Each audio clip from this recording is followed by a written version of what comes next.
Novamente, uma boa tarde a todos e que a paz do Divino Amigo seja em todos nós, esteja conosco, né? Nós vamos iniciar falando primeiro gratidão à luz divina e ao plano espiritual pela oportunidade desse aprendizado, né?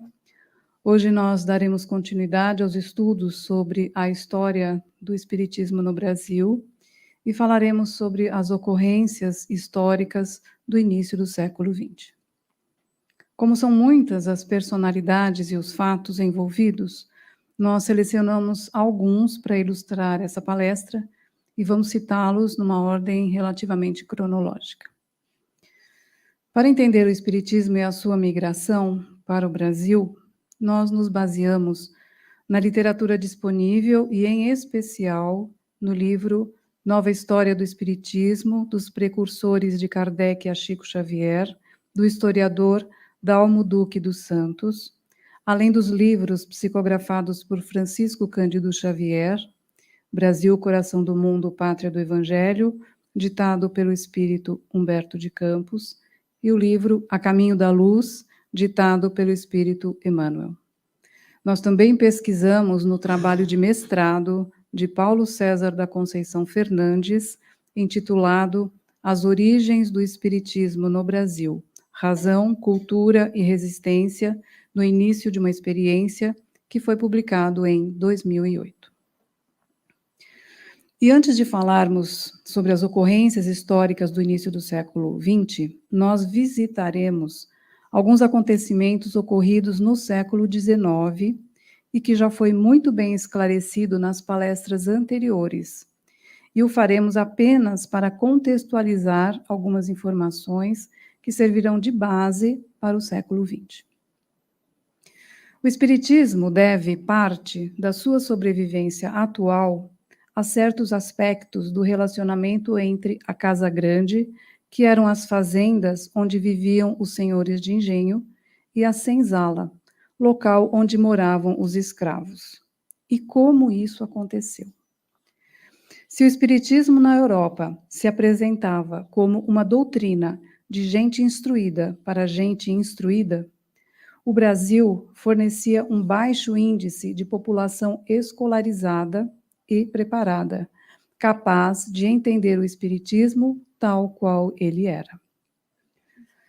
Na tradição brasileira, o trato com a religião, a sua quase que naturalidade com o sobrenatural, passiva um não estranhamento da doutrina quando aqui chegou. E o Espiritismo, depois de certo tempo, acabou por atingir todos os grupos da sociedade brasileira, pobres e ricos, brancos, negros e índios. Os setores menos favorecidos da sociedade procuravam copiar os costumes dos ricos, tentando se parecer com eles. Em muitos casos, era a sinhá, ou seja, a esposa do senhor de engenho, quem convidava a mucama, ou seja, a escrava, para participar da sessão espírita. Com isso, a escrava pensava: se a sinhá fazia reunião de mesa branca, com copo d'água em cima da toalha, por que a gente do terreiro não podia fazer o mesmo? Com isso, o Espiritismo também mudaria bastante a forma de manifestação dos cultos aqui existentes, principalmente de origem africana, como se observa até hoje, sendo cada vez mais forte nos cultos como a Umbanda. Naquela época, as classes ricas buscavam o Espiritismo como um amuleto contra o mal-olhado, a azaração e outras magias, que garantia a si e a sua família uma proteção maior contra os descontentamentos dos escravos da senzala. Isso ofereceu ao Espiritismo um espaço de permanência, pois abriu a possibilidade da sua descida, entre aspas, dos grupos sociais instruídos para o restante da população curiosa de seus fenômenos. Kardec defendia um culto sem rituais, onde a comunhão deveria ser direta entre o fiel e Deus. No meio do caminho, o médium, mas apenas como ferramenta dessa comunhão. Se hoje o Espiritismo também é conhecido pela sua ênfase na caridade, no amor ao próximo, ou seja, se ele é percebido também pela sua proposta cristã, muito disso se dá pela sua passagem em nosso país, que encontrou aqui o terreno necessário para florescer e continuar em seu principal objetivo, ajudar os homens a se reformarem moralmente. A implantação oficial do Espiritismo no Brasil aconteceu por meio de um intelectual baiano, chamado Luiz Olímpio Teles de Menezes, conhecido no meio espírita como Apóstolo Baiano, que após estudar o Livro dos Espíritos de Allan Kardec, decidiu às 22h30 do dia 17 de setembro de 1865 realizar em Salvador, na Bahia, a primeira sessão espírita do Brasil, e ainda nesse mesmo ano, fundar também em Salvador o primeiro centro espírita brasileiro, chamado Grupo Familiar do Espiritismo.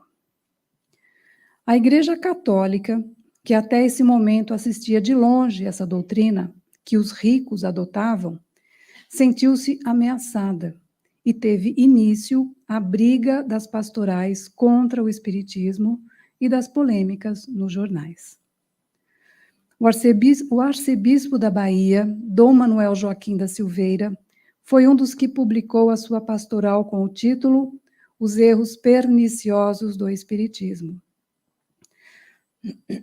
dando início a uma luta acirrada com os intelectuais, e quanto mais a polêmica se ampliava, mais o número de adeptos do Espiritismo aumentava, na Bahia e no país. Nesse mesmo ano, o chamado Grupo Baiano de Espíritas teve imensa importância por causa das polêmicas compradas com a Igreja Católica e demais antagonistas, sendo que uma delas aconteceu por meio de artigos no Diário da Bahia, escritos por Teles de Menezes, José Álvares do Amaral e Dr. Joaquim Carneiro de Campos, e chegou às mãos do próprio Kardec, que, em sua Revista Espírita de novembro de 1865, publicou um artigo com o título O Espiritismo no Brasil, extrato do Diário da Bahia, onde validou a resposta que os espíritas baianos publicaram. 2 anos depois desse evento histórico, já em 1867, Castro Alves, conhecido como o poeta dos escravos, entrou em contato com o Espiritismo e muito se entusiasmou com ele. Em finais de 1868, gravemente enfermo, ele foi a Salvador para ser atendido pelo Centro Espírita de Teles de Menezes, esperando uma cura milagrosa. Essa cura não aconteceu e, acrescido de uma forte decepção amorosa, o poeta se tornou amargo e descrente. Deixando a doutrina espírita, Castro Alves se fechou em uma atmosfera de negativismo que o acompanhou até o túmulo. Por volta de 1869, o ilustre escritor Machado de Assis conheceu o Espiritismo e se tornou mais um dos seus opositores. Em um primeiro momento, ele combateu a doutrina com a sua ironia e elegância, manifestando a sua oposição em muitos de seus livros e artigos. Porém, em 1904, com a morte da sua esposa, com quem conviveu durante 35 anos, experimentou sentimentos que o levaram a uma apreciação diferente sobre o Espiritismo.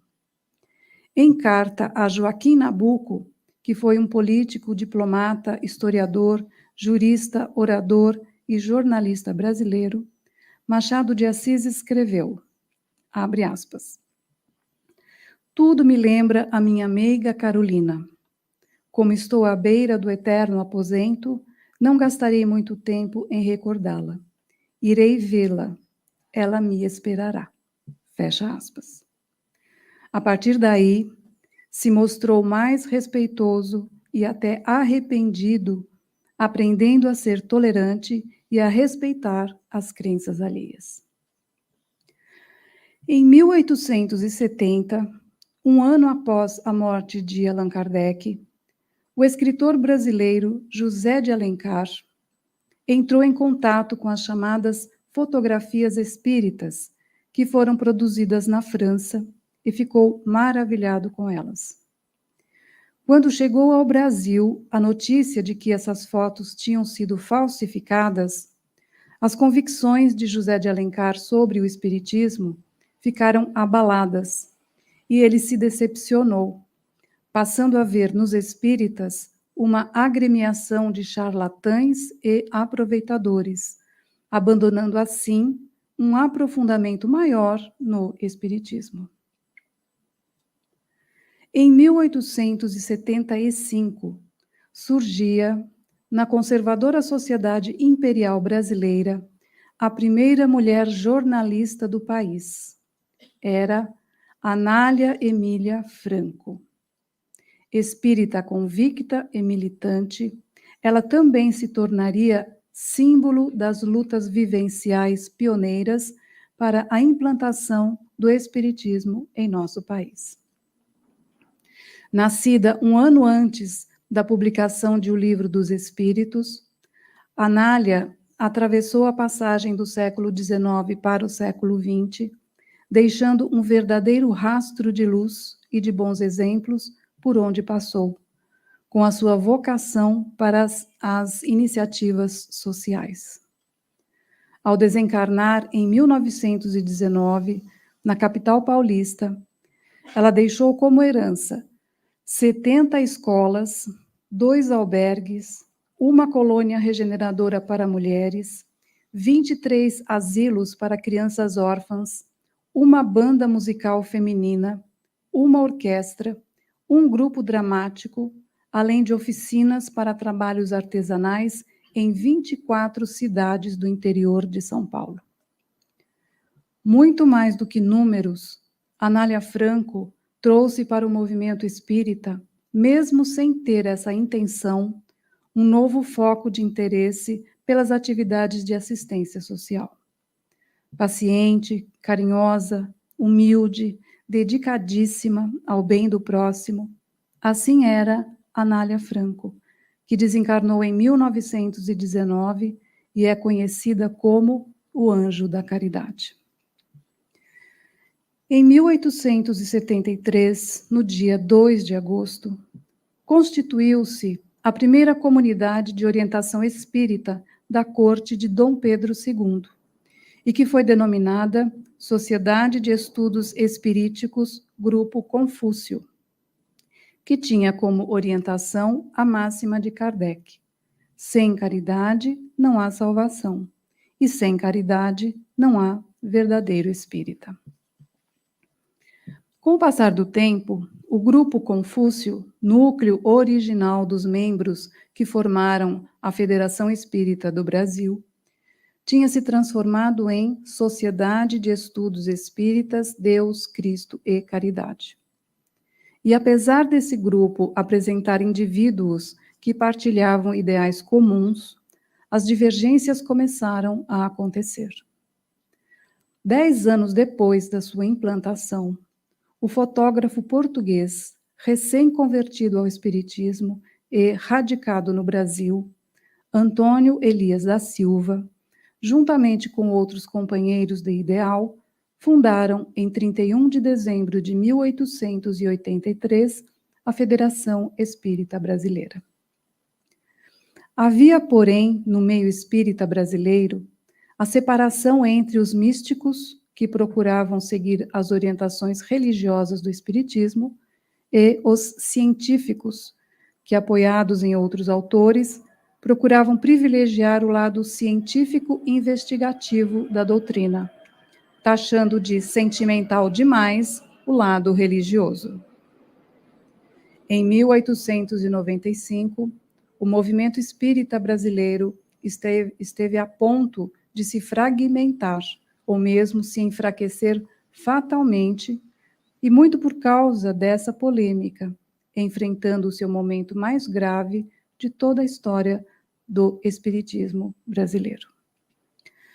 Foi então que, para acalmar os ânimos, Júlio César Leal, o poeta alagoano, renunciou à presidência da Federação Espírita Brasileira e Augusto Elias da Silva sugeriu que Adolfo Bezerra de Menezes Cavalcante, ou simplesmente Dr. Bezerra de Menezes, fosse convidado para, mais uma vez, a segunda, a subir ao posto de presidência da federação.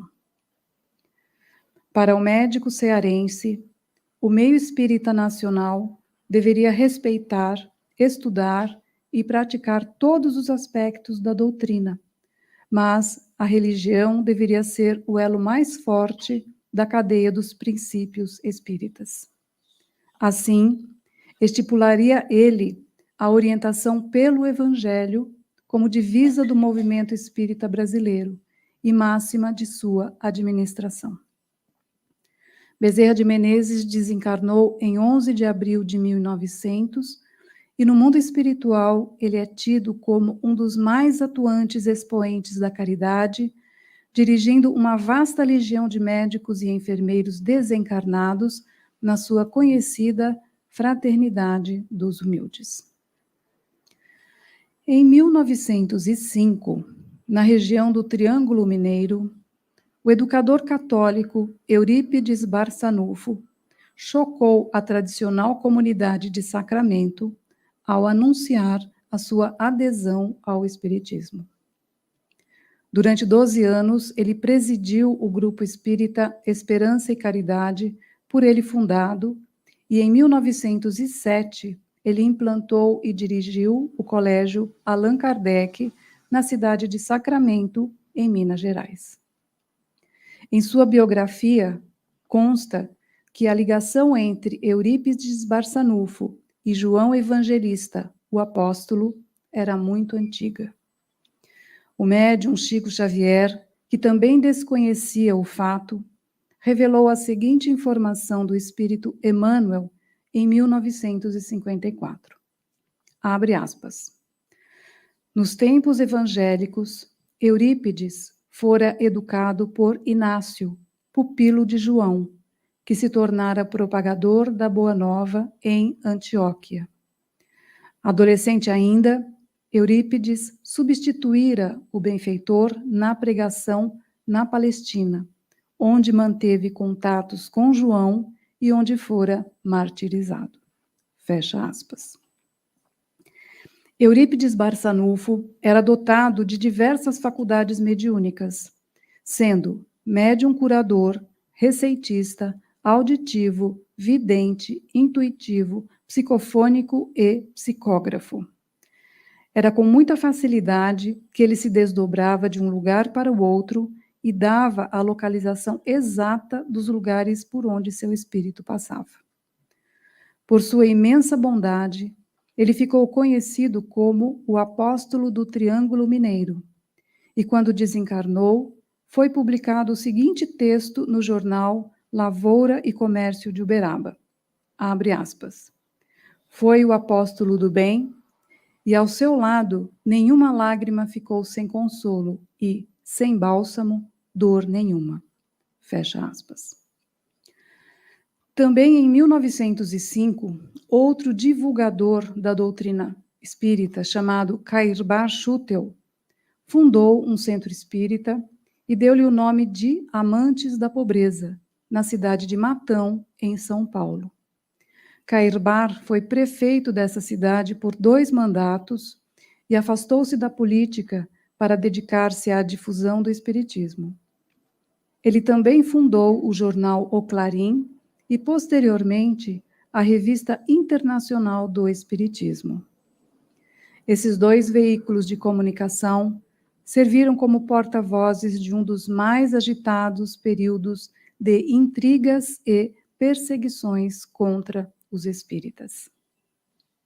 A postura combativa de Kairbar Schutel nutriu uma verdadeira escola política de militância espírita, que surgia na cultura republicana do interior paulista, alimentando e atraindo os mais antigos, formando e espalhando gerações de lideranças do movimento espírita nacional, como, por exemplo, o jornalista, filósofo, educador, escritor e tradutor brasileiro José Herculano Pires. Assim como Pedro de Camargo, que foi orador e doutrinador, escrevendo artigos sobre o espiritismo em diversos jornais sob o pseudônimo de Vinícius. Além desses, nós temos a professora e escritora, divulgadora da doutrina espírita, Terezinha Oliveira, e o escritor espírita Eliseu Rigonati, entre outros. Cair Barchutel é conhecido no meio espírita como o Bandeirantes do Espiritismo. Não há notícias sobre a sua ligação com os tempos apostólicos de Jesus, porém, pela envergadura da sua tarefa, provavelmente ele deve ter sido um dos pioneiros do cristianismo primitivo.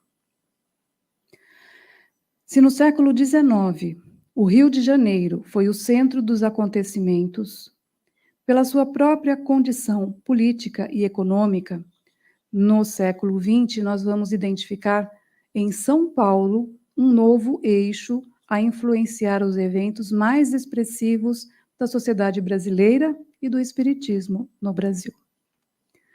Com o passar do tempo, percebeu-se a necessidade de expandir a doutrina espírita, e esse trabalho precisaria ser realizado em duas frentes distintas, mas interligadas.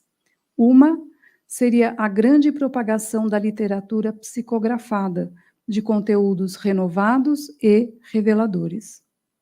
E a outra seria a sistematização da doutrina espírita em escolas práticas e iniciáticas. Esses dois acontecimentos históricos tiveram como protagonistas principais no campo da vivência, juntamente com seus mentores e auxiliares, duas grandes personalidades do movimento espírita contemporâneo. Francisco Cândido Xavier, com o impacto literário das revelações dos espíritos Emmanuel e André Luiz, associado ao seu apostolado mediúnico. E Edgar Armond, com a metodologia de padronização no atendimento terapêutico e nas escolas doutrinárias para leigos e médiuns, que criou na Federação Espírita do Estado de São Paulo. Como um grande inovador, Edgar Armond implantou na Federação Espírita do Estado de São Paulo a Escola de Aprendizes do Evangelho, um marco histórico doutrinário do Espiritismo, e, para sua implantação, matriculou-se como sendo o aluno número 1. A ideia de unificação do movimento espírita já era uma antiga preocupação de Allan Kardec, que sabia ser ela um dos pontos fundamentais para a concretização social da doutrina. No Brasil, as primeiras tentativas nesse sentido não tiveram o resultado esperado, devido ao intenso debate ideológico entre os chamados místicos e os chamados científicos, cujas concepções doutrinárias antagônicas impediam o diálogo unificador. Esse assunto vinha sendo adiado desde o final do século XIX, e no ano de 1943, numa conferência realizada na FESP, Edgar Armond disse que, abre aspas, apesar da codificação, a doutrina não é compreendida por todos da mesma forma e no mesmo sentido. Fecha aspas. 4 anos depois, em 5 de junho de 1947, realizou-se o histórico primeiro Congresso Estadual Espírita do Estado de São Paulo, onde, de todos os trabalhos apresentados, a tese vencedora foi a de Edgar Armond. E no mesmo dia, 5 de junho, fundava-se a União Social Espírita, a USE, que em 1952 passaria a se chamar União das Sociedades Espíritas do Estado de São Paulo, tendo como primeiro presidente o seu idealizador, Edgar Armond. A USE, à época, contava com 551 instituições espíritas. 2 anos depois, em 5 de outubro de 1949, teve início o segundo Congresso Espírita Pan-Americano na cidade do Rio de Janeiro. Ali havia tomado força uma tese de fundação de uma Confederação Espírita Brasileira, proposta pela Federação Espírita do Rio Grande do Sul, e que foi política e naturalmente vista como uma ameaça aos propósitos da Federação Espírita Brasileira. O então presidente da FEB, Vantuil de Freitas, conseguiu reunir em seu gabinete alguns representantes de entidades que participavam do Congresso para conversar sobre uma proposta de acordo ou um novo Conselho Federativo para a entidade. Eram 18 os pontos da proposta apresentada habilmente por Vantuil e que foram aceitos sem nenhuma reação aparente. Esse fato foi testemunhado por Leopoldo Machado, que era jornalista, professor, escritor, poeta, compositor, pregador e divulgador da doutrina espírita, e que estava, por acaso, na livraria da FEB do Rio de Janeiro. E, segundo este, a reunião do presidente da FEB foi influenciada por uma grande atuação psíquica de ativistas do mundo espiritual, favoráveis e contrários à ideia. Assim, em 5 de outubro de 1949, ou seja, logo no primeiro dia do Congresso, o Protocolo de Unificação Nacional foi assinado na sede da FEB, protocolo que passou a ser conhecido como o Pacto Áureo. Por meio dele, criou-se junto à Federação Espírita Brasileira o Conselho Federativo Nacional, cujo objetivo imediato era a confraternização da família espírita brasileira. Muitos intelectuais, como Herculano Pires, Júlio de Abreu Filho e Deolindo Amorim, bem como outros militantes de peso, reagiram e se pronunciaram abertamente contra esse documento, negando a sua validade institucional e histórica. Para eles, junto da boa vontade de alguns, somou-se a ingenuidade de outros, para coroar, segundo Herculano Pires, as intenções vaticânicas da FEB. Em 20 de abril de 1963, em Uberaba, Chico Xavier psicografou uma mensagem de Bezerra de Menezes, não só histórica, mas profundamente realista, intitulada Unificação, onde extraímos um pequeno trecho que diz assim, abre aspas, nenhuma hostilidade recíproca, nenhum desapreço a quem quer que seja Allan Kardec, não apenas crido ou sentido, apregoado ou manifestado a nossa bandeira, mas suficientemente vivido, sofrido, chorado e realizado em nossas próprias vidas.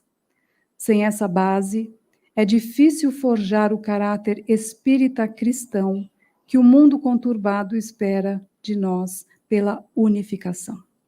Fecha aspas. O jornalista José Herculano Pires também marcou época, pois a sua atividade profissional no jornalismo deu à sua militância no movimento espírita um sentido de vigilância constante contra os ataques de deturpação da doutrina nos meios de comunicação. Ele ainda hoje é visto como o guardião da codificação. Herculano foi, sem dúvida, o melhor metro que mediu Kardec, segundo a opinião do espírito Emmanuel, mentor espiritual de Chico Xavier. A missão de Chico Xavier é apontada como o marco de uma nova era na história do espiritismo e do cristianismo contemporâneo, pois esse trabalho médico assistencial de cura e caridade seria o suporte inicial de uma segunda etapa, marcada pela divulgação de conhecimentos doutrinários e revelações sobre o mundo dos espíritos. Assim como não foi coincidência o ressurgimento de Allan Kardec em Lyon, na França, o renascimento de Eurípides Barçanufo, Maria Modesto Cravo, Chico Xavier, Zé Arigó e muitos outros missionários em diversos setores sociais nas antigas terras das Minas Gerais, já estava escrito nos planos das inteligências espirituais que operavam a implantação e a difusão do espiritismo no Brasil e no planeta. Nesse aspecto de continuidade de revelações ampliadas, nós podemos citar também, como exemplos, os trabalhos dos médiuns Ivone do Amaral Pereira, Divaldo Pereira Franco e Valdo Vieira, sendo que este último fez parceria com Chico Xavier e psicografou importantes obras do espírito André Luiz. A educação espírita não existe somente para preparar as pessoas para a morte, para habitar as colônias da erraticidade ou então os mundos felizes da abóbada celeste. Antes disso, temos que aprender a ser felizes num mundo infeliz, sermos fortes num mundo de fraquezas, termos fé num mundo de incredulidades. É o campo natural de provas e não de fantasias. E encerramos reproduzindo um pequeno trecho da mensagem ditada pelo espírito Ismael, protetor do Brasil, e que foi ditada no final do século XIX no grupo Confúcio. E ela diz assim, abre aspas, a missão dos espíritas no Brasil é divulgar o Evangelho em espírito e verdade. Os que quiserem cumprir o dever a que se obrigaram antes de nascer, deverão, pois, reunir-se debaixo deste palio trinário, Deus, Cristo e caridade. Onde estiver essa bandeira, aí estarei eu, Ismael. Fecha aspas. E que a paz do Divino Amigo continue a reinar em todos nós.